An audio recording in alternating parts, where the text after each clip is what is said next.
So the wife and I do a 5K, right? And we're doing it Oh, cute. good So we're chunk. walking side by side the whole time. You start together, you end together, so you're doing it as a team, right? Now, at the end of the race, Oh shit! I Tony, forgot my water.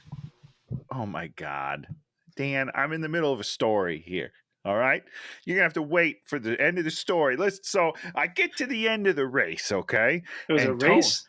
well, yeah, it's a 5K race. Look, it says 5K, 10K right on here. It's a race, okay? So at the Did end of it, they I just? decide that I want to pull ahead. Without telling her what I'm doing, I'm walking faster so that I can beat her time. So that when we're done with it, I can tell everybody that I beat her in the 5K, and then I can really dig it in and then twist the knife. So I do that. I walk ahead and I finish at least 12, 15 seconds before her. The times come in. The race times come in. Somehow it's got her beating me by 4 minutes, Dan. 4 minutes. It's not even like maybe they switched our bibs and she got the 15 seconds ahead of me. No, no, no. It's 4 minutes different. Doesn't even make any sense. Something happened that was wrong. Complete bullshit. And now instead of beating her, which I did, it says I lost to her by 4 minutes. Can I get my water now? Yeah, get your stupid water because I'm not even going to do the show today. Hey, watch him with Dan and Tony. Hey, watch him with Dan and Tony. It's like watching, yeah. Welcome to Hate Watching with Dan and Tony. I'm Dan, I'm Tony. and we like to watch movies. We do like to watch movies. That's an accurate statement. More importantly, we like to be critical of movies, and this is the show where we are critical of a movie, one movie in particular. This week, Tony picked a movie for us to be critical of. What was that movie, Tony? I honestly, I think it's gonna be hard because this movie pretty good. It turns out. This was 20. What year is it? 2023's Candy Absolutely. Cane Lane. I couldn't remember what year it was. Now that was the problem. I knew it came out just a couple weeks ago. Eddie Murphy. Still not the Eddie that we love and remember, but it was not too bad. This was Mhm, this was not the worst Eddie I've ever seen. I mhm, like him. mhm. He played depressed really well at the beginning of the movie, and that bummed me out a little bit because I was like, "Oh, this guy's feeling this. He knows what's going on." But listen, this was a good, not a good movie. This was a fine movie ish. It's dumb, but it's not that bad. And here's what I will say right off the bat: we watched two, not we, you and I, Dan, me and the wife. We watched two Christmas movies this week: Sure. Candy Cane Lane and The Family Switch Oh, you on watched the Family Netflix. Switch. Okay. We should have done The Family Switch. That was the worst movie I have ever seen. Oh, wow, it was that bad. It was infuriating how bad that movie was. And the whole time we're like, fuck, I picked the wrong movie. This is the one we should have done. This is incredible. I was reading about hate watching. If you like hate watching, Oh, right. leave us a thumbs up or leave a comment or subscribe. That helps us grow hate watching. Which we have never done. So it would be a fun change of pace. Well, just on a footnote, we have over 500 views on the Legend of Foggy Mountain. The algorithm made a decision to throw us a bone, and we had some people show up for it. People are talking about this movie. It's terrible, and people want to talk about it. Well, just one other quick thing on Foggy Mountain. There was that Truly soda pop in there, and I was like, "Is that a real thing?" I looked it up. It's a real thing. Real thing. Oh wow, it is a real thing. Okay, real thing. So then I was like, "Well, let me see if I can find anything why they had Truly up their butts in that movie." Right? Sure. Yeah. I found one dude one like TikToker influencer, and they had sent him like a gift package, Truly soda, and a whole bunch of their drinks, and then what to pair the drinks with while you were watching the movie, and like a map and like this whole What? thing. Yes, this whole gigantic promotion that they did. You know, For one guy that you could spent- find. spent thousands of dollars for this one dude to like. He put a little tent in his apartment where he watched the movie. Maybe he had a girlfriend. I don't know. Probably not. Let's be real. But I just thought that was so funny. That's And so I was like, okay, what I'm going to do is I'm going to go on eBay. I'm going to find somebody that won this thing and then ate the candy and then, here's what I got. Yep. There is nothing on eBay for Please Don't Destroy. There is like, you can buy like a bootleg download of the movie in like some weird way. Like I need to do that because it's on Peacock, everybody. Just watch it with ads. You're fine. And then there was a British or maybe a European movie poster, actual printed movie poster. Great. But more importantly, if you search the Poor Boys, Please Don't Destroy, nothing. Nothing. No, Like- no merch. like, no nothing. No Interesting. signed autograph photo of the Please Don't. We went to the premiere. We met the Please Don't Destroy guys, and they signed our football. Nothing. Our football. These guys Why have would you no pick football, footprint Dan? because it's a sport they probably are very ineffective at. But yeah, so if you're a big Please Don't Destroy collector, Collector. Yeah. I don't know. You're out of luck. Sorry. Um, You have to start the trend yourself. So all that. So leave us a thumbs up if you're so inclined. This movie, a 3 out of 5 stars. That's what it is. Yeah, right. We Listen. could just start the show, go 3 out of 5 stars, and move on. There's going to be people that are going to like it more than 3 stars. Maybe go up to 3.5 or 4. There's going to be people that go those down to with 2. families and children, I assume. I think that'll push your needle higher, I think. It's interesting. So I went on Rotten Tomatoes and I was like, let's see Okay. where it's critics and audience is about 45%. Yep. Right? That makes perfect sense for me. There's people that are very angry because they minimize Jesus. I think at the end, I think they say Christmas isn't. It's What do in they the do? middle because It's in the middle. I don't even remember who he's talking. Eddie Murphy's talking to someone, and he's like talking about the meaning of Christmas. It must be to Jillian Bell when she's like, "What's the meaning of Christmas?" And he's like, "Unless you want to go the religious route," and they both kind of laugh as if that's nonsense. Yeah. So, I mean, I can understand why you might be offended by that, I guess. So there are some of the reviewers that were very happily 1-starring it because of the blast on Jesus. And then a lot of people are just like, it's kind of weird. It's kind of a little longer than it should be. It is And- longer than it should be. I agree. Yeah.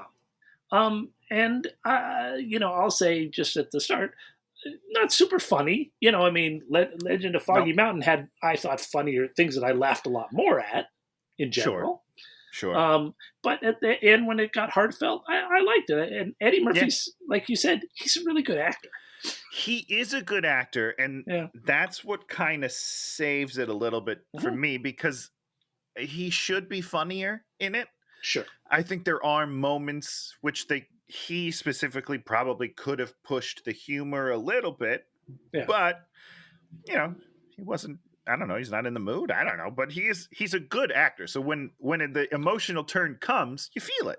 Yeah. You feel it because he's a real actor and he's acting, and it's just a big difference from last week where there was zero acting, but more jokes. So it just depends on what you want in your movies, I guess. Well, you mean Foggy Mountain. I think we have a movie in between Foggy Mountain. Do we have a movie in between? I don't know. I know we did it. We did Replicas last week. Replicas. And that movie was funnier than both movies put together. There you go. Hilarious romp if you're Tony. Replicas was good. That was a good movie. Let me say real quickly, in defense of the movie, and Sure. now I'm going to get us canceled as well, so I apologize, Dan. Uh-oh.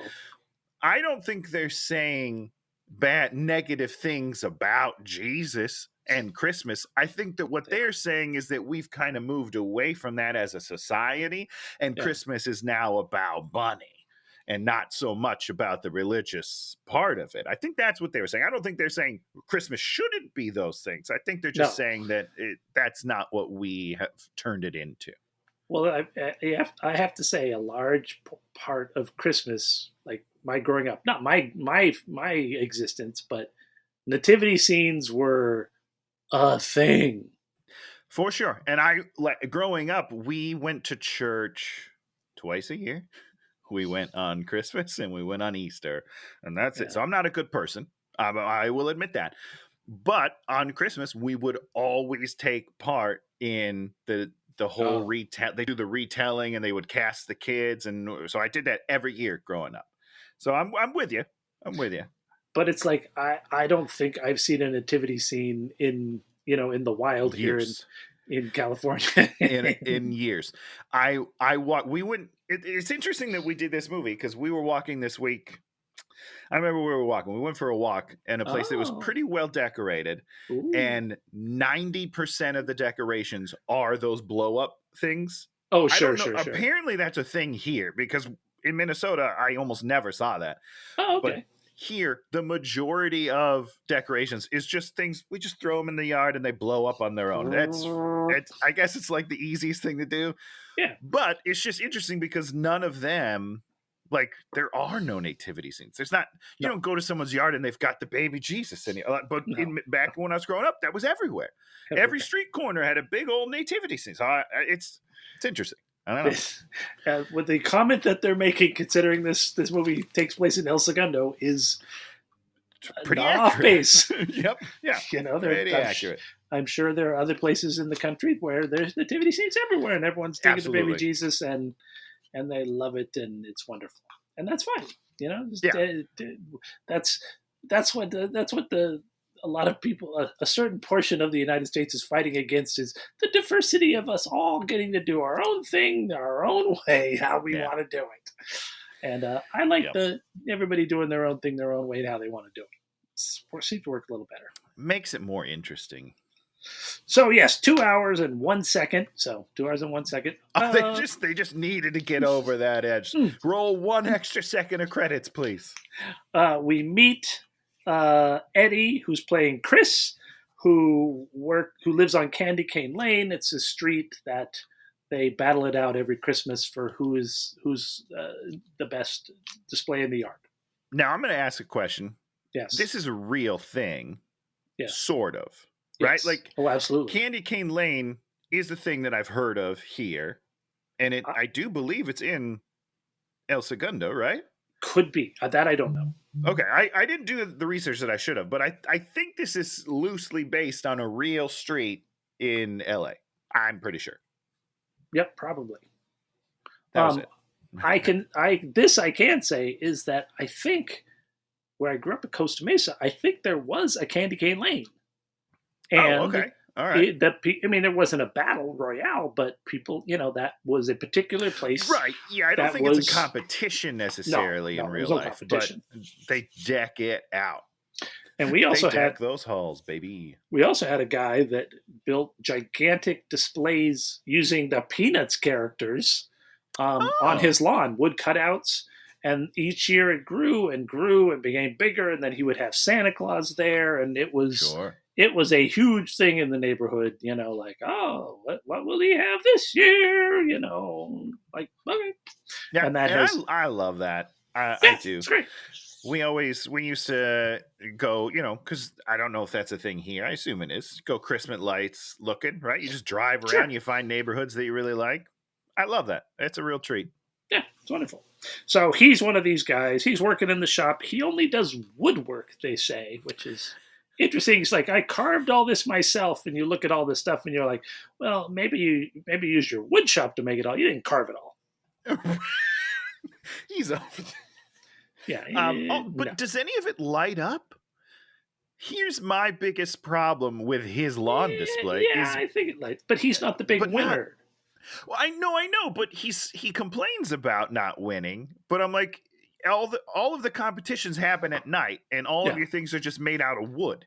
I think he lights them up too. I think still, I don't know. That's not going to look as fun as something that's like, lit up and all exciting. I mean, that's the other thing is his setup is not the best setup necessarily. It's like, it's good looking, but it's like not. Yeah, he's not winning. If I was the judge, he's not winning. I would say, hey, nice try. Maybe next year do something more festive. See you later. Yep. So we meet the neighbor who does all the blow up things in his yard. There's about 1 million of them. And it's Ken Marino, who I Marino. adore. Yeah, he runs out there playing Bruce. You're like, okay, this is a guy we know is gonna do the neighborly thing. But the great thing, and that's why a couple positives about this movie, why I liked it, is Eddie Murphy's family dynamic is great. Just great. And here's the thing, Tim. The Family Switch, not that we watch this, and I won't compare this movie to Family Switch the whole time because it's so much better. The family dynamic in that movie is it's a catastrophe. It is horrible, and the whole setup of that movie is that the family needs to switch places to like learn how to live with each other or whatever, but they're fine. They're pretty much totally fine. This family should have been in the other movie so they could learn how to like learn about each other. It's just interesting. Wait, the Eddie Murphy family needs to learn about each other? Yeah, because that's kind of how, like, the movie is like Eddie Murphy is kind of selfish and he's doing. No, now I'm spoiling the end of this movie. Sure. And he has to learn the lesson that he needs to, do these things for the kids, and that's generally what a swapping movie does. Is they put each other in the family from the Family Switch. They're rich white people. One of them's like a genius math prodigy. One of them is she's going to go to the national team for the women's soccer. The mom is getting a promotion, and the dad is. It's like everyone has perfect lives, and then they're like, "Well, we better swap them." It's ridiculous. Anyhow, so this movie, a real movie, love it. Continue. I apologize. So we got the young daughter. I think his name is Holly. They all have Christmas names, which they do a good joke on it later on because they don't really hit the names really hard. So when they sort of say all their names and realize they're all sort of. And that's what's nice about it is they say all the names, and then the youngest daughter goes, "Wait, we're all named after Christmas things?" And the older brother kind of breaks the fourth wall, and he's like, "You're just realizing that now?" And as the audience, I think most of us are just realizing it, and it's a beautiful joke. It's really nicely done. Brothers Nick, the middle daughter, I can't remember what her name was. Yeah, maybe her name was Mary. Maybe it was Mary, Holly, and Nick. It's like that. So it's something. Yeah. When they do, 3/4 of the way through the movie, do that joke, you're just like, "Oh my god, that was good. That was good. You got me." Yeah. Solid stuff. And it's really nice because he's got this nice connection with the younger daughter, and he's kind of on the outs with the other two because the other two are wanting to find their own space. And we're like, well, there's the movie. They're going to have to use their special skills to sort of bring the family together. And this movie does a good job of that. Doesn't do a great job. Yeah, it doesn't knock it out of the park, but it at least tries. I feel like the majority of movies we do, there's a very clear setup, and then they just go away from it. And this movie's like, no, yeah, we understand, and we'll try to do it. Good for them. This movie understands what it's trying to do, and gets 3 out of 5 stars of doing all those things. And so you're like, thank you for trying. Thank you for at least understanding what you're supposed to be doing. Thanks for understanding how to make a movie. I really appreciate it. This is, honestly, this is my Christmas gift to you, Dan. It's a real movie that we can watch and still make fun of because there's still plenty of stuff to make fun of. Okay. Boom. Let's see. Boom. The kid plays tuba. So we're like, oh, so he's going to do something tuba or music related in the finale. Excellent. Also, some good jokes about the tuba, which I don't feel like that's Eddie Murphy's just making fun of tuba players, and I was like, oh, careful, that could be offensive to people, but it's pretty nice. It's just my favorite joke is like he's talking about bands. He's like, have you ever heard anyone introduce a tuba player? And now on tuba, and then they introduce him. No, nobody cares about tuba players. It's great. We really need a movie where Eddie Murphy just doesn't have to drive the car, and he could just freaking blast people. Yeah, we do. Okay, boom. He goes to work. He gets laid off. He works in plastics, and they give him a fleece, and he does a whole fleece bit, which it was like okay. Yeah, it was fine. Do you know who the boss is in this scene? The guy that does the firing. He was interesting. You were like, he's got to be somebody because. And then but then he's not in the rest of the movie, which kind of he's very sexy. Oh, he had a he's beautiful, but his voice is like very powerful. And I was like, I hope this guy comes back in this movie. Spoiler, he doesn't, and I was bummed out. But I want to find out who he is. I don't know who he is. He was good. Mom runs the distribution center. She's up for a big promotion, which is a little confused. I got a little confused that we're basically waiting till the end of the movie to find out if she gets the promotion. I thought she got it in the middle of the movie, but I guess she didn't. She got like the nod, like the boss was like, I'm gonna back you for the promotion, but she still didn't have it. You know? Yeah. So it wasn't exactly super clear cut, but we're like, okay, whatever. Then we have this weird scene with the outplacement officer, which is kind of a throwaway scene where we have a woman who's like, I'm your outplacement officer. And it didn't super land, but you were like, they were trying. I thought it was going. I thought that we saw scene 1 of 3 of the outplacement officer. I thought there was going to be more, but they're just kind of like left it. They're just like, if you think it's funny, great. If not, we don't care. We're moving on. It's fine. He goes home, listening to Nat King Cole. They're going to go over to Ken Marino's house. He forgot to buy wine, so they're going to have to do boxed wine. We do a few boxed wine jokes, which aren't funny, but you're like, okay, it's fine. But I get it. I mean, I've never had boxed wine or, regular wine for that matter, but I understand the concept. Yeah, you're setting up how these people are. Is it a hilarious setup that leads to great laughs? No, but you're like, okay, you're setting a thing up. Eddie's like, we should play pickleball, which I think is a pretty good joke because that's a whole thing where people are now playing the pickleball. And I turned to my wife and I was like, see, we should be doing it because we bought pickleball stuff. I have a bag of pickleball things in my closet. We've got 2 of those pickleball balls and we got 2 rackets and we've never played. We've never done it. Then he tells her, I got laid off. And then she's like, are you okay? He's like, no, I'm not okay. I'm not okay. I wrote Eddie can act. He acted the scene really well. He really did, and it hits because I'm on this verge here. I understand this scene very well, and it hits home. He's crushing it. I love this guy. Boom! They go over, and he says, we've got to enjoy our last Christmas," which I think is kind of a like Mom's not that, but he's kind of like, this is our last. It's beautifully last Christmas dramatic. The kids get to enjoy because the 2 kids are going off to school or to life, and the youngest kid's gonna like find out that it's all bullshit. Like, okay, this is our last Christmas. Like, okay, yeah, it's real nice. It sounds like something I would say. So they go very dramatic. They go to the dinner. Ken Marino and Ricky Lindholm, who's what's her name, she did the music thing. And then they're watching Prism Cable, and here comes Emerson Turner, who's the big super tall guy from Veep, which I didn't really watch Veep. I love him. Right. I love him to death. I want to see a movie with him, with just him. Did you love him in this movie?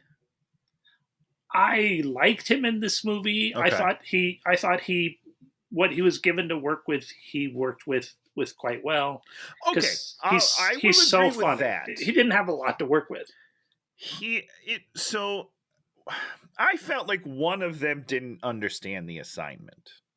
And in these 2 she wasn't on funny. camera, I didn't find her funny at all. She wasn't funny, and she was so caricature-y that next to his straight man, it felt really weird. Yes. And I feel like she was too much or he was too straight.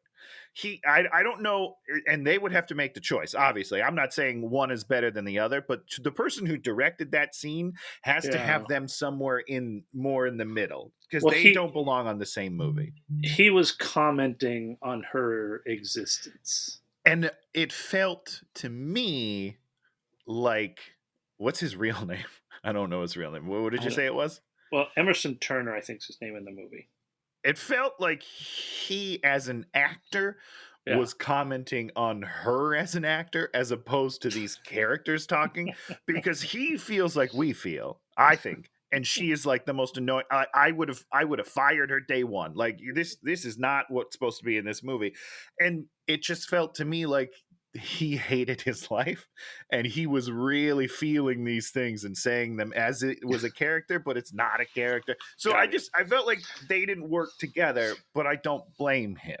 It's like you're in an improv scene and you're commenting on your improv partner because they don't know what they're doing. Yeah, and we've all been there. Man. We have all been there. I just remember there was this one scene and someone was really pissing me off in it. So I went and I stood in front of them, between them and the audience, so that I completely blocked their ability to interact with the audience. And I was like, let's see if this wakes them up. See if they notice let's see that how I am this goes. literally standing between, it's like. And did they? No. God, no. Was it me? Be honest with I me. wish Dan. it was you. it me? That'd be the great. I would happily tell that story to every party for the rest of my life if it was you, Tony. No, it wasn't you. That's such a baller move, though, Dan. I was just like, no. I'm just gonna cut you off on the stage here. If you're not going to listen and be part of this, you're just going to be doing whatever you're doing, then they shouldn't be able to see you. You should be. They should not be able to see. Oh, Okay, so boom, everybody's. So they say we're making Candy Cane Lane a competition. $100,000 on the line. Everybody's like, $100,000 on the line. So much Yes, money. please. That's so much money. It's so much money. Maybe 10,000 would have felt more accurate, like, because this is cable access news, as far as I can tell, right? This leads to the best joke in the movie, or one of the best jokes in the movie. I still think 10,000 would have worked. No, I mean, the I don't know. 100,000. No, 100,000. All right. It's incredible. And that's why when the joke of this plays out, it's You're right. No, one of my favorite. It's a joke I will remember forever because it takes the idea of money and then completely subverts it. Just fuck you. Thank you. Yeah. All right. Boom. So Dad begins disassembling the house, like taking everything from everybody's rooms. And then he gets to the young daughter's room and he's all like, you're not going back to school. This is on. And she's like all in it. And I'm just hooky. I'm just like, great. This is a family dynamic. It's not every one of the kids pushing back at being, I don't want to do this. No, there is none of that kind of grousing. Where they're just like, 100%. Why did I have to come to grandma's house for vacation? Blah, I'm going to be all pouty and dumb. It's like, I don't like you already. These kids, should have watched Family Switch, Dan. You would have hated it so much. Everything you're saying is exactly what they do wrong. Yes. No, these are wonderful. And I appreciate it even more because it's accurate. You know what I mean? Like, yeah, the oldest kid's going to want their freedom. We've all been there. You turn 18, you're like, I want to get the fuck out of here, please. Not me. And then, the son wants to do his own art thing. I think we all understand that, Dan. You know what I'm saying? Like, that's me. I wanted to be an actor. My dad's like, what are you, an idiot? You're not going to make money. Guess what? He was right. But at the time, you just want to be you, Yeah. As wrong as that is. As wrong as it is, and as foolhardy as it is to follow your music dreams, kid, to take math. That's what I wanted to yell at the screen, but then I felt guilty. Take math. He's like, I'm going to win. And then she's like, you might not win. And he's like, I might not win. I might not win. Yeah, great line. Thank you. Great stuff. Now we have one of the 10 out of 10 jokes in the thing. They start going to the stores, right? First, they go to Walmart. People are fighting, and then we do anarchy. Yep. It's like a pan. It's like a wipe. Yeah, like it's a wipe. Yeah. We wipe to Costco. There's nothing there. We wipe to Target. It's all Valentine's Day candy. Valentine's Day already. Yeah, it's brilliant. It hits all three of them perfectly. I loved it. I thought it was really nice. And you're not I wasn't quite ready. I was like, oh, they're fighting there. And this one, so now it's empty. I'm like, no, this is Costco. Costco is empty. And then we're like, wait, what's happening at Target? Target looks good. And then you're like, oh, it's the next holiday. The next holiday. Christmas is come and gone, baby. We're moving on. And it's brilliant. That's the key to comedy is understanding a thing. And then just they did that in 30 seconds, I think. Yeah. If that, honestly. Yeah, beautiful. This is a great movie, Dan. Oh, I gotta clear my throat. Do it. Let me clear my throat. Oh, you muted to do it. I was setting you up perfectly to make it in the song. You don't remember that? No, I know how to do that. I click this one button right here. It mutes me. No, I know how to do that. Got myself a mute button over here. Took me 167 episodes, but I understand the We mute are button. 3 years into this podcast, and Dan knows how to mute now. Everybody, we've done it. We've made it. I have to telegraph that I'm doing it. I have to, like old man, let me navigate the screen and find where I need to do the. Okay, so they go driving and they hit all these weird detours, and you're like, what is happening?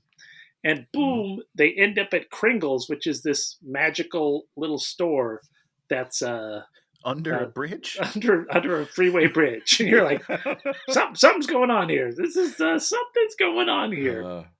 They go inside. It's this beautiful stairways, all these things, and then boop, here comes Jillian. Cool store. Here comes Jillian Bell as Pepper.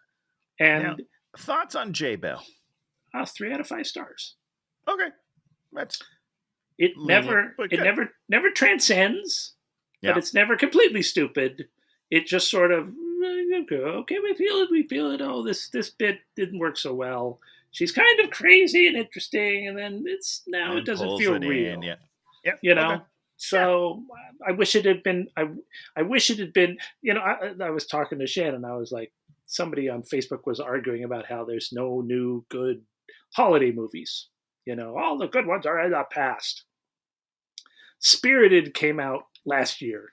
Yeah, brilliant. That is a movie that in 10 years everyone's going to look back and say, we watch Spirited every year. I already do. I mean, it's only been, was it last year, really? Yes, just last year. Wow. Yeah. So, 2 years, but 2 for 2.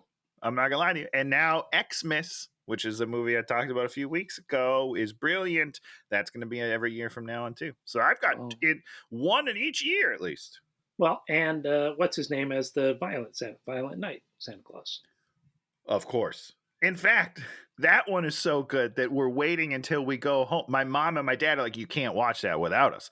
That's how good that movie is. That's a family movie. It's like, we need to all be there for that one. So that's not happening until like the day before Christmas Eve. So there are classics.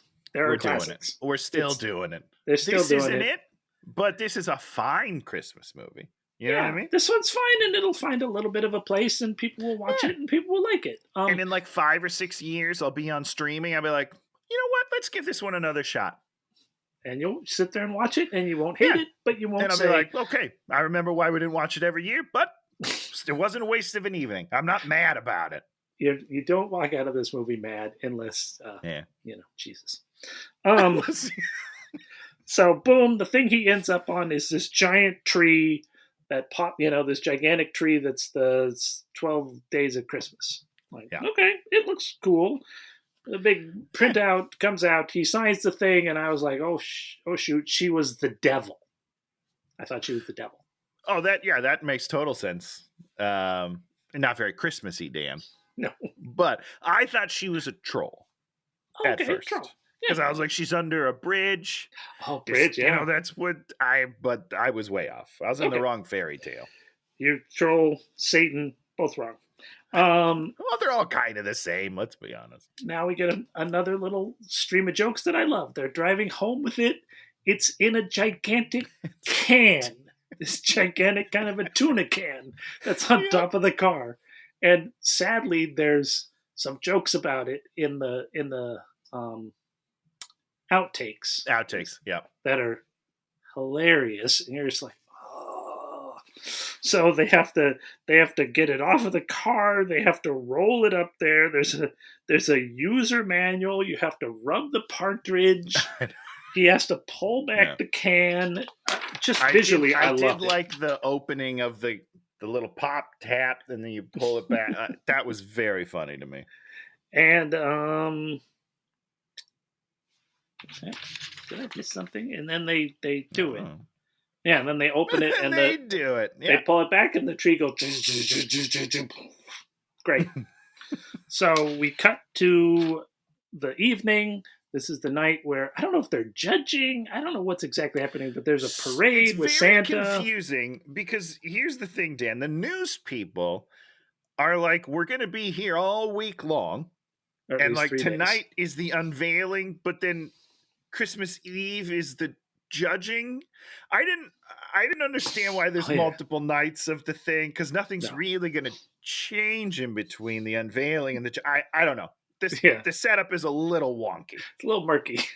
So there's a parade. Then there's this other guy who's the Chris Tucker of the movie. He's okay. I mean, yeah. Sometimes he's okay. Sometimes he's not. I'm not going to lie to you. But I don't hate him. I'm never like, get him out of this movie. He shouldn't be here. Yeah. But every once in a while, I'm like, maybe cut that one out. That joke doesn't land. Cut it out. Yeah, and they don't make any of these characters spend too much time with you. They're just like, correct. Give you 45 seconds, hit your joke or two, and then boom, we are moving on to the next situation, and we're going to insert you later in a. The one thing I am bummed about is they do, to set up this new character, the nephew of her or whatever it is. They're cutting, the news people are like, and now the weather guy. And it cuts to a still image to set up the weather guy, and he looks crazy. I want to see just one weather thing with this guy. He definitely looks like he's wearing a wig of some sort, and he's just a guy's like doing this. I don't understand. It's because it's so fast, because they show that, and then it's like that's the transition to cut to him, but then they cut to the nephew instead. I just really want a one cutaway of the news guy, of that weather guy, either being upset that they're not going to him, something. I want to see something. You set up a person, you hired a person to stand in a wig at one point. I want to see that payoff. I think that one's on the cutting room floor. Unless we get a director, I'm sure, 2.5 hour director's cut of this, I think we've lost all of that. The Snyder cut, 3 hours long. Now we get a nice thing where we go through the neighborhood, and we do each house. We do it. Yeah. Jesus is the Reason house. Another one where they kind of blast Jesus. Yeah, a little bit. Then we do a Hanukkah house. Then we do an LAX house. Yeah. Well, I mean, to be fair, they're 10, 15 minutes south of the airport. Like, it's really close to the airport. Dad's, Eddie Murphy's trying to get the plugs all together. We get the Matrix house. Do you want to talk about the Matrix house, Tony? I didn't get it. Is that weird? Do you know what the Matrix is? What's the Matrix? No. I mean, I get it, and it's the green lights that are like the lines in the thing. It's the Matrix, the ones and zeros, because there's all these houses where they all control the lights, and to do it, they just made it into the ones and zeros. I thought it was a great joke. I loved it. I'm sure it's funny, but my brain is like, how's that Christmas, guys? You're on Candy Cane Lane. You have to at least make it Christmassy, but they're all dressed like the Matrix. I was mad. I was upset. They're not winning. All right. Then we get to Ken Marino's inflatables house. Then we get to his house, and it doesn't go off, and then it goes off, and the tree starts becoming animated, and light shoots up and hits an airplane, and everyone sort of has a religious experience. Like, okay. Yeah. Yeah, I mean, listen, in all honesty, I still don't think his house is the best. Now all he's got is a tree that shoots light into the sky, which, by the way, that close to the airport is probably illegal. All right. Very illegal. I mean, they're definitely getting shut down. But it's I don't know. I'm still not sold on his house. You're going with Matrix house. Matrix house. Yeah, I'm going full Matrix house for sure. National Lampoon's Christmas Vacation, right? Yes. He's trying to get his lights on. That's like the whole movie. When he finally does it and he lights up that house, you are impressed. You are impressed. You know what I mean? Yeah. That's what I wanted. And not that it matters. It doesn't matter. I get that. But as a spectator, I want him to plug that in and be like, oh shit, that is cool. Yeah, well, the thing is his house isn't cool. It's the tree that's cool. And the people have the religious experience from the tree. I know. I just don't think it's that good. Yeah. I don't know. It doesn't matter. It's impressive for something store-bought, but it's not a thing that you're just like, holy 100%. Moly. Exactly. Yeah. I don't know. I'm still on Marino's side. That's all I'm saying. So he goes out there. Everything is missing from the tree. All the little circles where the things were are all gone. Dan, wait. I want to say my second favorite joke of the movie. I think Yeah. it's the nephew. I don't even know exactly what happens. He sees somebody and he does a 6 foot tall elf joke.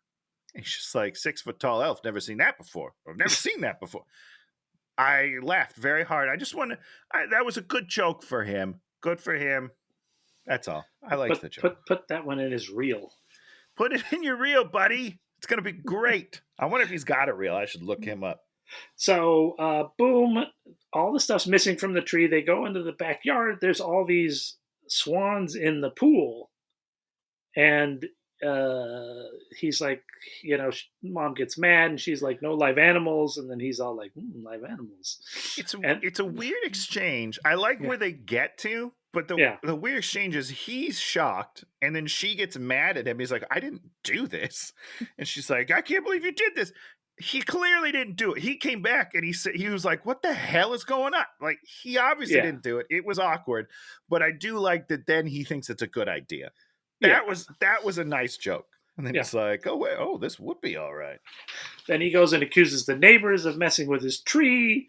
And then he says that the thin veneer of neighborly love is starting to break down. I'm like, there we go. This is nice. Yeah. And then mom goes to work and there's these geese flying over, dropping eggs on her. And she's like, what the hell is going on? Listen, they're not dropping eggs, Dan. They are shooting eggs out of their animal organs. Like, it's weird. It's really, really weird. This is the only thing in the movie that I was like, this is the choice we made. I feel like there's a better way to do it.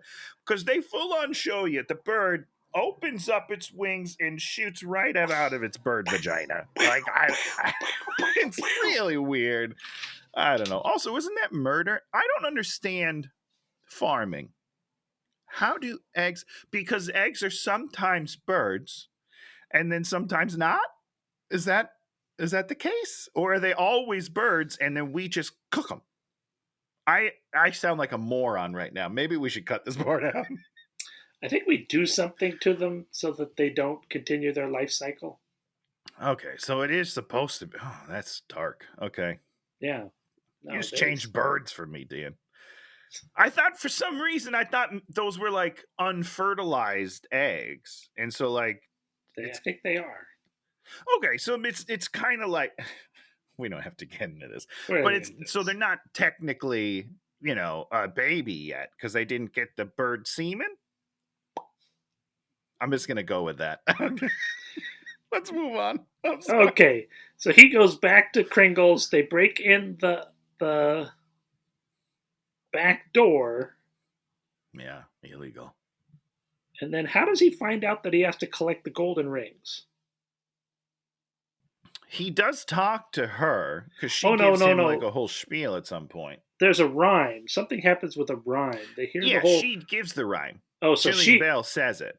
Yeah, and we used a bad Isthmus rhymes with Christmas line in there. And basically, she says that you have to collect the golden rings. I thought we established in this scene that he needs to collect 10 golden rings. Oh, interesting. I don't know where I got that from, but I thought they had to collect 10 golden rings. But then later, they established that he's going to have to collect 5 golden rings because of the song. Golden rings. Yeah. Yeah, so I got confused. I thought it was 10, and then it became 5, and I was a little confused. So she does the song, and then he continues to walk around in there, and then he meets the ornament people. We're going to call them the ornament people. They're little ceramic people. Yeah. There's a woman. There's Nick Offerman as kind of gentleman. There's Chris Redd as pervy lamplighter. He's really good. He is really good. Yeah. And then there's a group of carolers.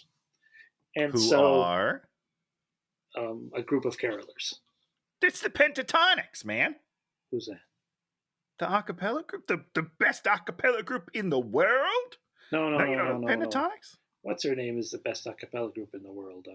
First of all, you just said what's her name? One person can't be an a cappella group, Dan. Yeah, what's her name? She does the Cups song. Anna Kendrick? Yeah, her. She's the best. Her and Oh, her from team. Pitch Perfect. Yeah, they're the best a cappella group in the world. Okay, that's something Bellas. The Bellas. Yeah, what's their school name? Anyhow, why it doesn't matter. I shouldn't know that anyhow. No, the Pentatonics. They were first of all a real group, unlike the Borland Bell. No, thought it was going to come to me if I just said it fast. Anyhow, yeah, they're great. They're fun. They do a lot of like Christmas stuff as well. Okay. Anyhow, Pentatonics are awesome, and I was excited they were in this, and all of their jingles are great. Oh, so there you go. So that was something for you. For me, they were like, oh, okay, whatever. I didn't care about them. They didn't bother me. They didn't do anything for me. I didn't care about them. Oh, Dan. I think you would like. Do you like acapella? Do you listen to acapella? You don't listen to acapella. I like when Anna Kendrick does it. I mean, listen. Don't you forget about me. Right? I like it when you do it. That's really good. And they dance and they break dance and they all wear different outfits. They don't all wear the same outfits. They get rid of the old Bella outfits. So you like Pitch Perfect? I love Pitch Perfect. Pitch Perfect is great. Yeah, I like that movie. Yeah, it's good. So Nick Offerman, let's talk about jolly old St. Nicholas here. Yeah. Not great, right? That accent is not right. Someone can correct me, but that did not feel like like that. I felt it was going in and out. I don't know. I'll tell you what the real problem was. Okay, tell me what the problem is. We don't get anything from him or the woman as much. Michael Redd's character is perfect. He's like fucking pervy, creepy guy. Yeah. Nick Offerman's character needs to be something. He needs to be a character. He wasn't a character. The woman one also wasn't a character. What do you mean? He's British. Isn't that a character? No, not a character, sadly. No. And so he was fine, but I mean, he had a couple scenes at the very end that I really liked. Sure. But he needs to be melancholy. He needs to be laconic. He needs to be... Well, because isn't he old-timey? Like, isn't that the bit that he's been there for so long that everyone he loves is dead? Yeah. And we need to see that. He needs to be a tragic figure. I agree. I completely agree. And he could play that he played incredibly well. Nick Offerman. Yeah. They just didn't give him anything to play, and so that's why I think you thought his accent was going in and out, because he wasn't going anywhere. He was just like, I'm doing a thing here, me doing hey, governor. I'm doing a thing, governor, what's the problem, governor? You need to make these people something more. And that's for sure. So boom, you got to get the rings, or you're going to turn into one of us. And then they grab the first ring.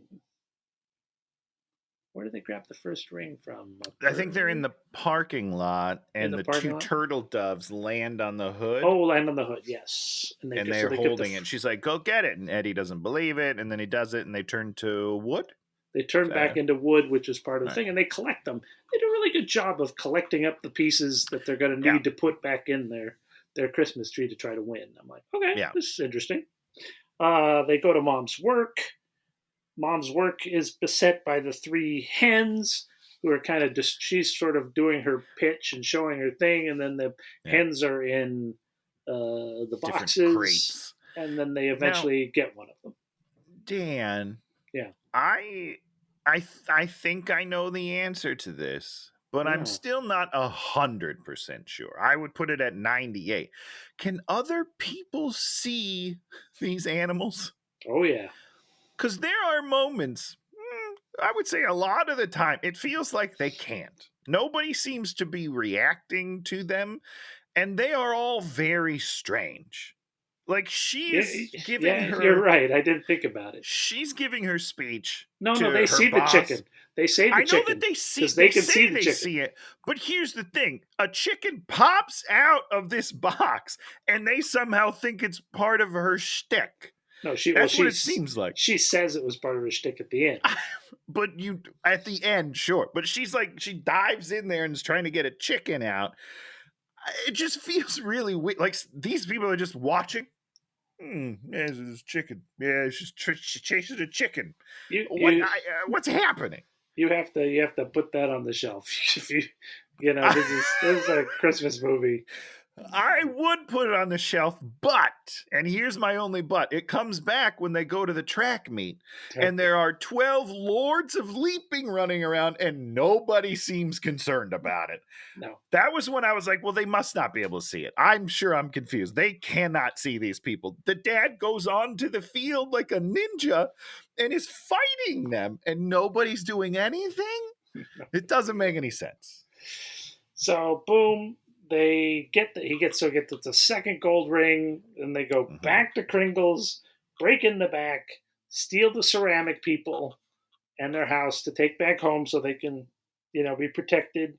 We get an argument about whether or not Die Hard is a Christmas movie. Is it a Christmas movie, Tony? Obviously, it's one of the best Christmas movies. We do a Holy Sonic the Hedgehog. Wait, you haven't? Do you agree? Do you disagree? Oh yeah, totally Christmas. Okay, yeah, okay, good. They do some jokes. They drive and the things shake around. Whatever. They get home, and it's kind of funny because they get to his house and they've just been living this whole Christmas existence, and then they see his shop and they're all like, what is this? It's very funny. It is. Yeah, it is funny. It's good. And then the Holly daughter sets up a whole dollhouse for them to sort of live in with a water slide and things, which I thought was very, very cute. It's cute. Yeah, it's cute. It's nice. Okay, boom. The kids come home and everybody finds out that he has been laid off and they're kind of freaking out. Then he takes them in the workshop and shows them the little people. That's when we get the Nick and Holly. Oh, and Joy. The other daughter's name is Joy. Yes, and then Joy. Yep. Nick is like, yeah, we're all named after Christmas. This is absurd. Which is very funny. Very funny. It's really good. And then I also like. Yeah. I feel bad because I don't know her name, but the mom. I think Joyce Ellis Ross. I think her name is. It's definitely three names, so Ellis you're Ross. Probably right. She's really good. This is my favorite scene of hers. Is when she first sees the little people, the ornament people. Very fun. Her reactions very good, very strong. Her and Eddie have a nice back and forth. Like it's really nice. It's really nice. Yeah, nobody stands there denying the existence of their eye or the what they're seeing with their eyes. Other than everybody else in town, but the family does a nice job, Dan. They should have had a few reaction shots during some of the weird shit that happens. You are correct. Something. It's very. We'll talk about it more when we get to the track meet, but there's some weird stuff. And so we find out he's like, well, I've got to. Oh, he doesn't give him to do the thing yet, but he sort of explains that he got a wish, and his wish was to win the Christmas competition. And then we get a nice bit where the kids blast him about, you didn't do world peace, you didn't do hunger. Right. Yeah. And the last one is, you didn't get us a new Drake album. Yep. Very funny. It's perfect comedy. Real thing out of left field. It's great. Yeah. Nicely done. Yeah. A lot of little bits like this, they really understand the comedy of them. And it's pleasant. It's really nice. And you've got Chris Redd just trying to burn things all the time, which is always funny, and I don't know why. Both trying to burn things and hitting on his wife constantly. And hitting on the full-size wife. Super creepy. Super creepy hitting on. You're like, he's like, I'm going to make this character as creepy and weird as possible. And you're like, God bless you. God bless you to understand comedy. Yeah, it's great. I don't remember what he's trying to burn, but at one point he's like, "Oh no, she's going to hell," and I was like, "What is going on?" One of the kids does a drawing of what Pepper looks like, and they put it up there, and he's gonna burn. He's gonna burn it off of the bulletin board. It's just, it's good stuff, man. He's really nice in this movie. He's funny, and hopefully he'll get more voice acting things, and he'll, Yeah. Saturday Night Live teaches these guys to be funny if they're funny, and it's only later in life that they're actually given the flexibility to use that stuff. Yeah. Where you're not working under time constraints that are absurd. The older son's like, we should split up, and then everybody's like, that's how the black character always dies. And there's another great Chris Redd. He's like, yeah, the black guy always dies first, and you're all black. It's very funny. It's good. They get it. This is a pretty good movie, Dan. Yeah, there's good stuff. In bed at night, Chris and the mom, they just talk about teamwork, and it's really nice to really there's no frisson in this team. They're gonna make it happen. Here comes Chris Red being weird, like watching them. Yeah, that's what he does. That's what he does in this. He puts him in a glass and shakes him. Yeah. Which, by the way, would shatter him, but it's fine. Pip and the younger daughter. Pip is the Nick Offerman character. Yeah. They go off and send a letter to Santa. And you're like, okay, this is interesting. Cute. Okay. And then Jillian Bell, Pepper breaks in, sees the terrible drawing of herself on the wall, and is like, "I look beautiful" or something. I'm stunning. It's a nice reversal. Yeah. It's a good joke. A normal movie would have had her attack that and tear it up and get angry. Yeah. No, she thinks a terrible drawing of her. That's great to her. And they set it. They or she, I don't know. One of the two, or maybe both together. They set up nicely because she's got the look of horror. And she's like, "Is that me? I look stunning." It's a great reversal. It's a nice joke. She's trying to find the little people. She does a thing where she entices the carolers to sing, which is a good bit. But then she just leaves and it's like, "I'll be back," which I don't understand, but that's fine. But she had to go there to give them the clue where they're going to need to get one of the rings from her, and she's going to cheat. She didn't need to do that as a character, Dan. Yeah. She needed to do it for the movie, but as a character, it was a weird choice to go and then just leave. I don't know. So we learn that the daughter's got a track workout where there's going to be a scout where they think the scout is from USC, which is their alma mater, but really it's going to be from Notre Dame, where she wants to leave and go to. Okay. And then he's like, picks up his cell phone and there's like these crazy birds talking to him. And he's like, "Why does it keep getting these calls?" And then the mom's like, "That's 3 birds a calling." It's calling. They're calling birds. Calling him on the cell phone. It's pretty dumb. Yeah, okay. I like it. Nick bails out. So they go to the track thing. Eddie's like, "Look at my daughter. Look at my daughter." Okay. And, he sees these other people, thinks they're the scouts, is weird.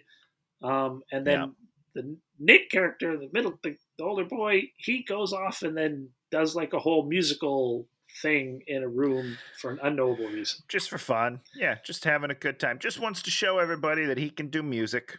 But what's he even better at? Making beats, dancing. Dancing.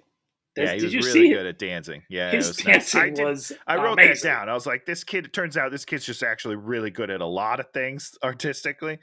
And they probably should foster it. You know what I mean?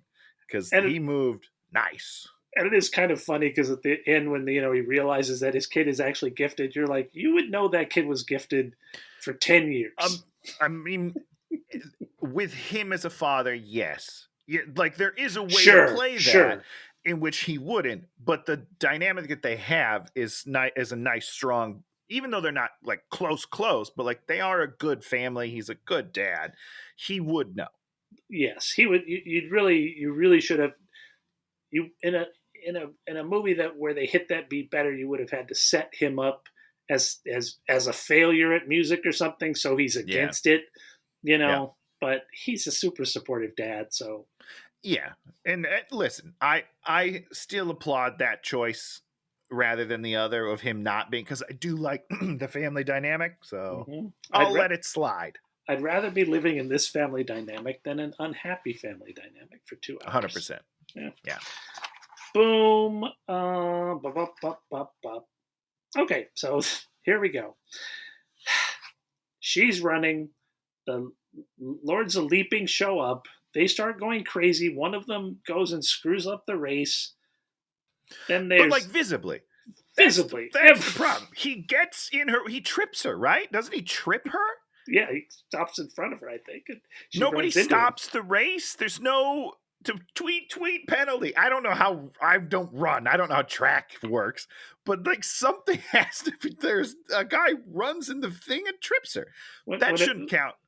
Yeah, when a spectator impedes the race, someone's going to say something. Something has to say, and then instead later the scout is like, "I counted 22 infractions. She got tackled." I don't understand. How is that not? It's very weird. So I was convinced they couldn't see the things. Yeah, But they have to. They have to be. It's it's confusing. It doesn't make any sense. This scene doesn't work. No, it does not work at all. Basically, the end thing is that she chases down, gets the ring, but she's not going to get a scholarship to Notre Dame. Hold on, Dan. She chases it down and she pulls the ring. Eddie Murphy is fighting 10 dudes in the field with a bow staff, a javelin, maybe? I don't know. It's a javelin. When she gets the coin, no, what are they called? Ring. When she gets the ring, these 10 men in the middle of the field, surrounded by spectators, turn to wood and fall over. Nobody says anything? And they just watch 10 men turn to wood and no one does anything? No, doesn't make any sense. Yeah, there should have been like Eddie's like, this for a TV show, Something. And be like, anything. What is happening? Someone should have said something. You're on candid camera, whatever. There should have been some, No.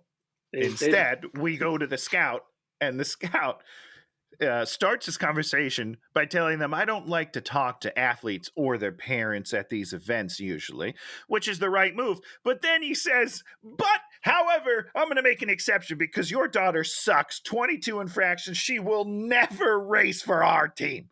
He was so mean to her, and she got tackled on the field. I don't understand it, Dan. Make it make sense. It didn't work. So they get home, and the kids want their own lives, and then Nick is like kind of chews out Dad because he's all like, he's like, Dad is like, Christmas is for the family, and he's like, no, it's not, Dad, it's for you. And you're like, whoa, it's good. The kid could act too. It's good. The kid was good. Oh yeah, no, I actually really liked him. I thought he was great through the whole thing. Yeah. Boom. Dad apologizes and says, that there are real consequences. And they're all, and then he starts to cry, because he does not want to get turned into an ornament person and lose his family. And it was funny. Because he does his Eddie Murphy cry, and he's like, they're going to turn me into one of those. And it was really nice. It was really good. I miss him. Yeah, he's great. And then Mom says, no. And she uses her organizational powers to reorganize everybody more. And we're in this together, and then they talk to the little people, and we figure out that Pepper has one of the rings. And so, okay, boom. Yeah. And then they form a plan. Mom takes charge. They make a lasso. They set up all these. They're going to use their ornament people as bait. Boom. Boom. It's the Christmas Eve night. They have till 8 o'clock to solve this problem. Boom. They're all like, they do the, come into the fight, dun, dun, dun, music, and then they march. And dun, dun, dun. And it was good. It was a moment of cohesion with these characters that they are ready for battle. Ready for battle. We're going to the third act. We've had our whole crazy second act, some of which worked great, some which worked not as great. Not at all. And now we're going to just have this almost endless third act that is way too long and way too convoluted. I think you could really sum it up in 8 minutes, 8 to 10 minutes. You could have wrapped this movie up, I feel. We're going full 30. Yeah, it's fine. You got to do you. Spectacular begins. Everyone's marching. There's a whole band marching down there. So his kid is playing the tuba in the band. Yeah. The daughter is the top of the Christmas tree, but she's got which is binoculars trying to figure things out. Yep. And then we cut back to the Prism people about the $100,000. It's not $100,000. It's $100,000 equivalent. Yeah. So it's taco coupons and Tony's Tacos. It's a very funny joke. Such a good joke. I mean, it's good. Because the guy doesn't even. Here's what the guy doesn't know. One of the newscasters doesn't even know. And then the lady's like, did I not mention that? It's $100,000 in rewards. And then they send the list of rewards, and it's like a $5 Applebee's gift card was on there. And it's just like, it was good. It was just so good. It was just such really a funny. good joke. And you're like, Yeah.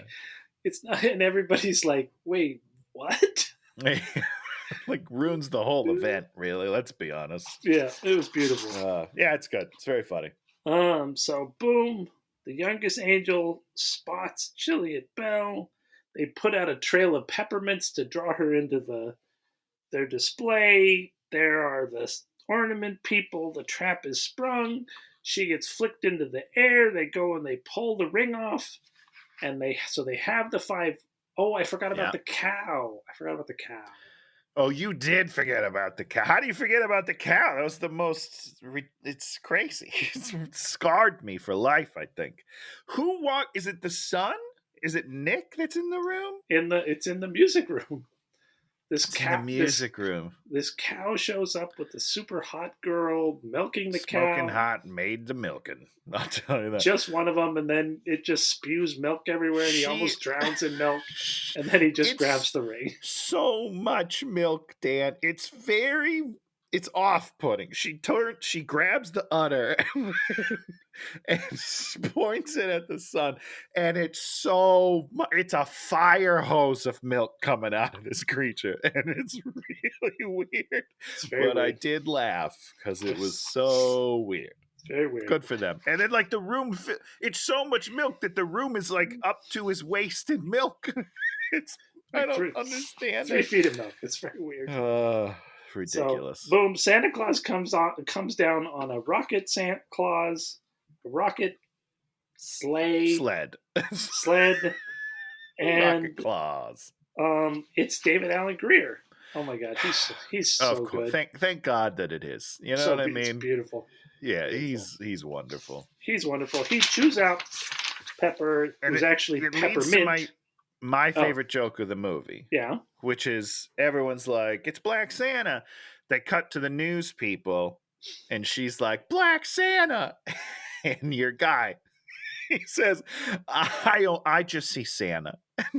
Because he doesn't see color. And she goes, what color is that nutcracker? Turns around, white. And I died. It's like white. Oh, it's good. It's so good. What a nice comment. Strong stuff. So basically, we then find out that they have to collect 40 rings and not 5. And then it's just pandemonium. And for the next 9 minutes, it's just nonsense. People are running and screaming and grabbing rings. I can't keep track of anything. Juliet Bell goes and pushes the clock forward, so Eddie shrinks and becomes an ornament person before he has to, but he still has another 5 minutes, and so they're collecting. Boom, they get to the end, and, the time is officially up, and Santa's like, how many rings do you have? And they count up all the rings. They have 38 rings, plus their 2 wedding rings are the final 2 gold rings. Yeah. I got emotional. I loved it. Yeah, it's nice. It's sweet. It's cute. I would be out of luck because I have a rubber ring. So I have platinum. Oh, that sounds nice. Is that nicer than gold? Actually, no, I have white gold. So that is nicer. So it is I gold. think that would still count. So right? It's gold. Yeah, it's just white, it's just the wrong color. The correct color, attractive color. It's the correct color. Gold, mostly kind of ugly. Yeah, I agree with that. And that's why I have a rubber ring, Dan. It matches my outfit. I can change. I got a couple of them. I can change colors. It's really nice. It's so fucking weird. And you're, like that family heirloom of that rubber as it degrades over time. They're just gonna love what it means. They don't last. I had to buy a bunch. They tear. Like I've had them tear just right in half. They fall off your hand. You're like, well, I guess it's time for a new one. So sentimentality wise, they're not great. But they're nice because you can move around with them. And so. Yeah, it's so restricting having a ring on my finger. I know I can't move. I can't move. So my dad, all right, I don't know what he did. He hit his hand on something and his finger swelled up. He had to go get his ring cut off.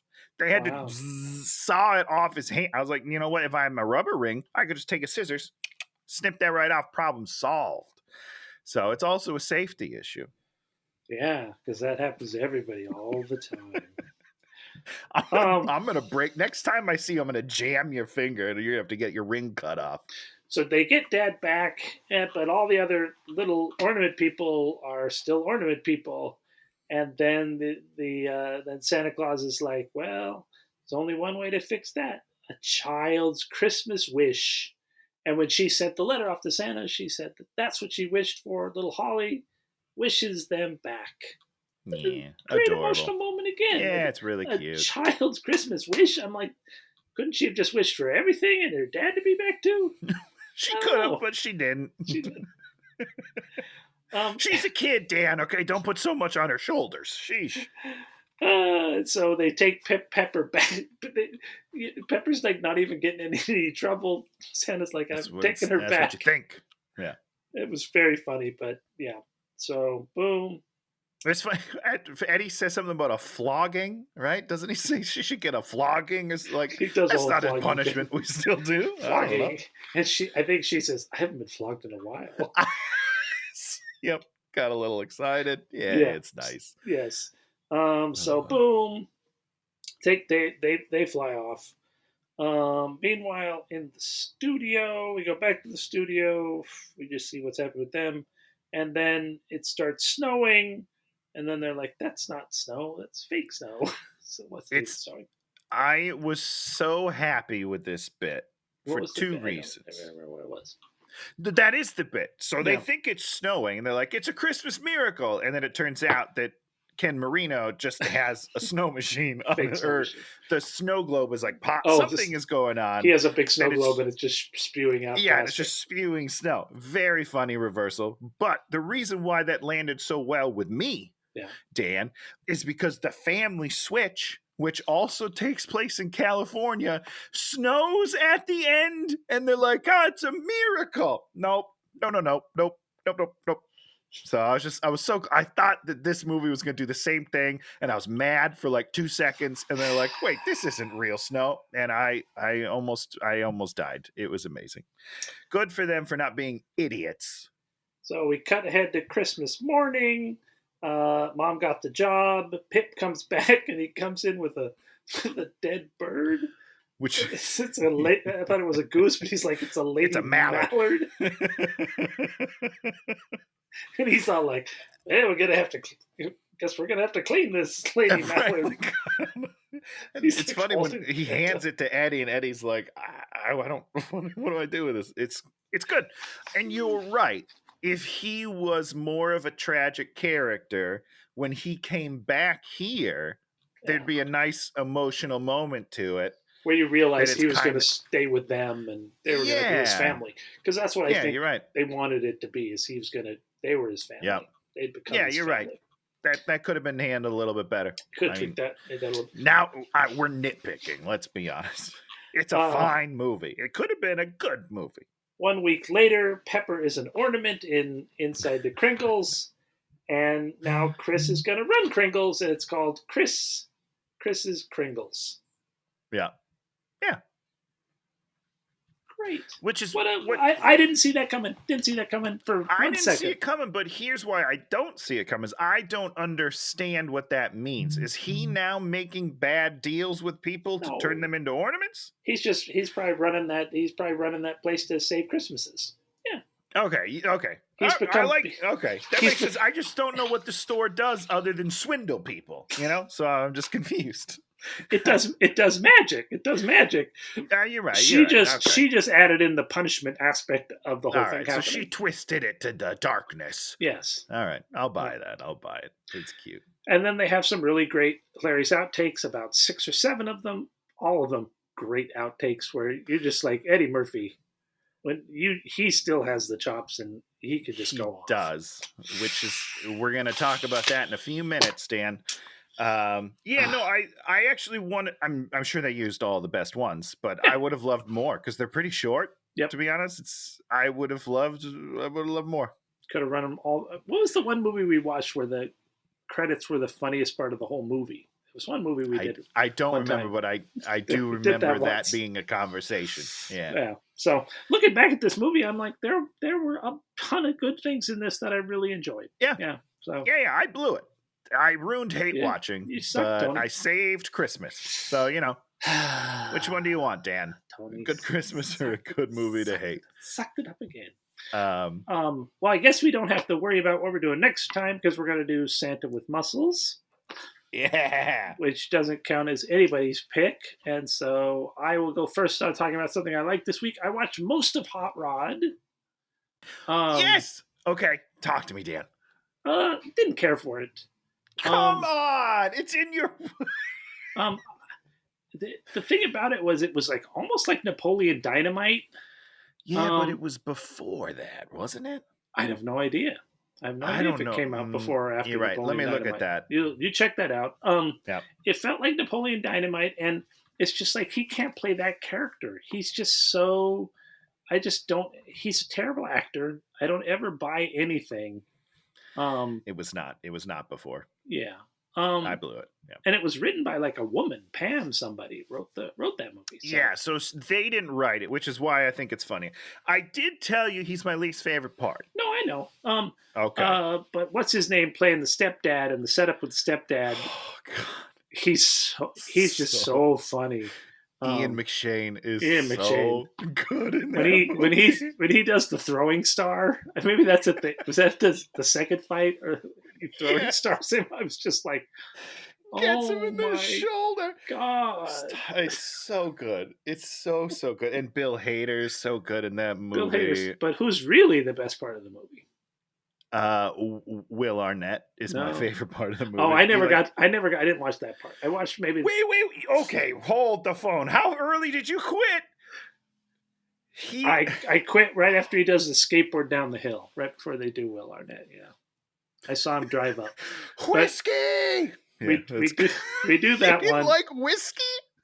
Well, no, there's like the one scene in the movie. I turned it off because I was like, I saw the scene in the movie that's never going to get better. Is he crashes into like this guy's trailer, and then the guy comes out and he's like, "I'm going to kick your ass," and then Danny McBride kicks the guy's ass and does like 10 jokes that are just like atomic, funnier than the whole movie. Yeah, and you're just like, oh, yep. Yeah, Then he takes the hat at the end. It's totally my hat.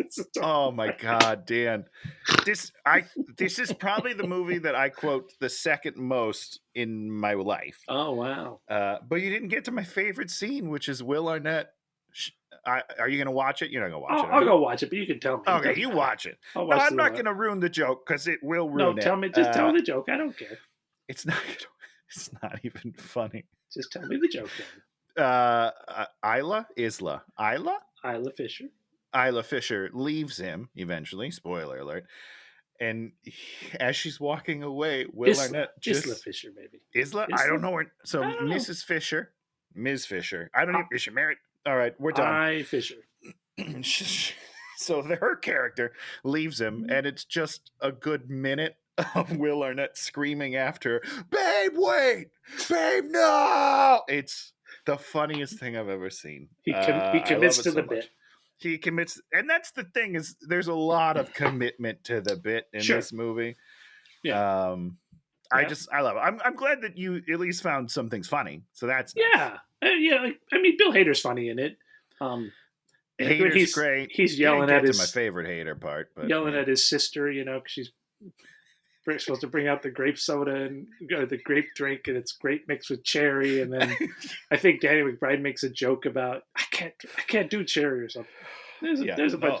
There's great stuff, and it is the right usage of Danny McBride because I am in the camp of too much Danny's too much. No, but it's the perfect amount of Danny McBride. He nails it. Everyone but Sandberg nails that movie. Yeah. Danny McBride knows how to steal a scene. He's like, "You're going to give me a scene. Yeah. I'm going to make this my scene. Chew it up. Yeah. I'm gonna knock this out of the park." And that's what one of the problems with Foggy Mountain was that they didn't really allow those characters when they came in there to chew up their scenes and just like, because it's not their movie, Dan. All right, it's our movie. We're Please Don't Destroy. All right, now I'm being mean. Anyhow, I love Hot Rod. I'm glad you at least gave it a shot. Yeah, I watched some of it. Maybe I'll watch Yeah. more of it later. But I think you should. I think you downtime. should. Did you get to his dance scene at least? No, I I can't didn't see remember where that. that comes. Oh, Didn't see Dan, that. you got just finished the movie. Yeah, All right, maybe. what are you doing over there? I watched most of the beginning, and I watched the ending, and I was like, oh, this ending's kind of dumb. Oh yeah, you don't have to watch the ending. Yeah. I mean, it's better than Please Don't Destroy. At least they have like a catharsis moment. Jesus. Oh yeah, he goes back and fights the dad again. It's very funny. Yeah, which is great. Yeah. No, that part was good. And he crashes. He doesn't make the jump. No. He almost dies. I mean, it's nice. I think it's he does. good. I think he does die. You think he's dead? I don't. Is that Oh the yeah, end of the movie? I think he does die. Then he comes back by magic. Okay, Tony, what did you like this week? All right. I didn't watch anything that I liked as a whole, but Family after- Switch. Family Switch is trash. Do not watch Family Switch, everybody. It's horrible. It's a horrible movie. But what I did watch, Dan, Eddie Murphy's new trailer. Did you watch this? Oh, the new The teaser for Beverly Hills Cop 4, Axel F. Oh my God. I'm so excited. Wow, I'm you're a brave so man. excited. I'm What, worried. you didn't think it looked good?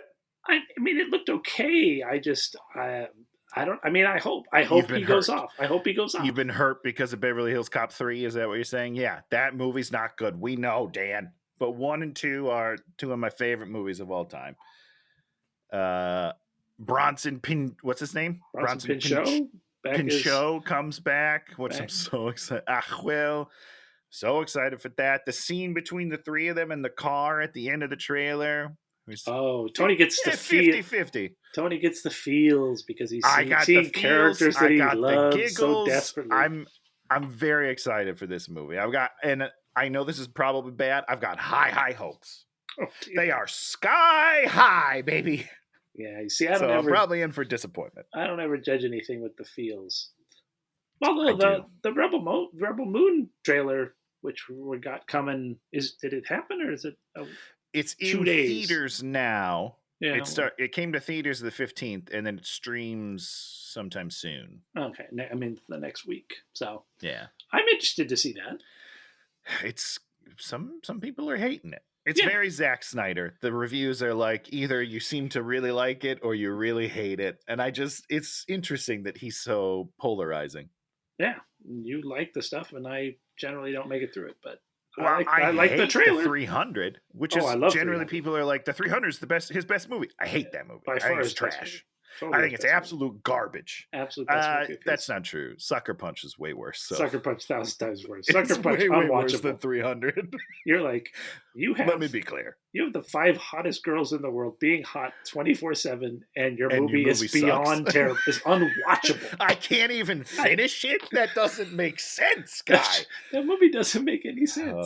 How No, could you? it's- yeah. You should just be able to watch the movie and like, oh, those girls are good looking. And you're like, nope, the movie is Nope, not worth it. unwatchable. It's not worth it. Turn it off. Yeah, I've never seen the whole thing. I really haven't. And I think that movie, I think Sucker Punch, it's like Cats, right? It's something that you can't analyze what's wrong with it because Yeah. it just doesn't.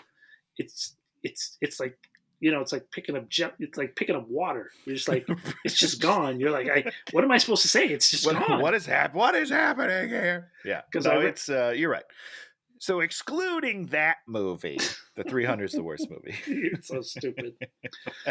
Oh, you like the terrible. You like the heist movie where the best character was a character that wasn't in the movie. First of all, everybody like Army of the Dead was amazing. All right, everyone likes that movie. Dan, It was so bad.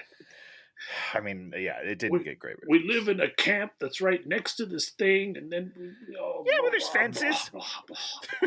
There's fences, Make Dan. no sense. Make no sense. Make no sense. Make no sense. Whatever.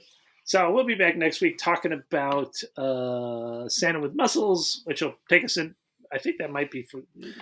I think that's the end of the year. I think. Yeah, that should be the end of the year, and then So you'll get we'll to kick start it up. off. Oh, I didn't tell. Okay, so I don't know. I'll tell you what we're. I don't have to tell you now. I'll tell you after we. No, do you can Santa tell me with next Muscles. week. Santa with Muscles. Hulk Hogan I coming wrote, at you. Oh, I know exactly what we're doing. Okay. All right. I'm excited. Yeah, it's a good one. It's a good one. A movie. Brother. Let's do it. It's called Family Switch. No, do not make me watch that movie again. We're gonna I watch refuse. it. You know what we're gonna do, Tony? What, That's gonna be our Christmas movie for next year. next year. Okay. Next year we're gonna do Family Maybe Switch. with a year apart, I might be able to stomach it. Give you I a don't know. year to forget. You know. I'll never forget. I'll tell you that right now. So like I said, leave us a thumbs up. That would be cool. Or leave us a comment, and I'll comment back at you. Say something really weird, and feel free to subscribe. We got one new subscriber this week. So did you? Are you gonna shout him out? All right, I put you on the spot again. It doesn't tell you who they are. All right. Well, hey, new sub, what's up? We'll be back. If you're still with us, you're still with us, and God bless you. God bless you, everyone. Happy holidays, everyone. We'll see you next week. Goodbye, everyone.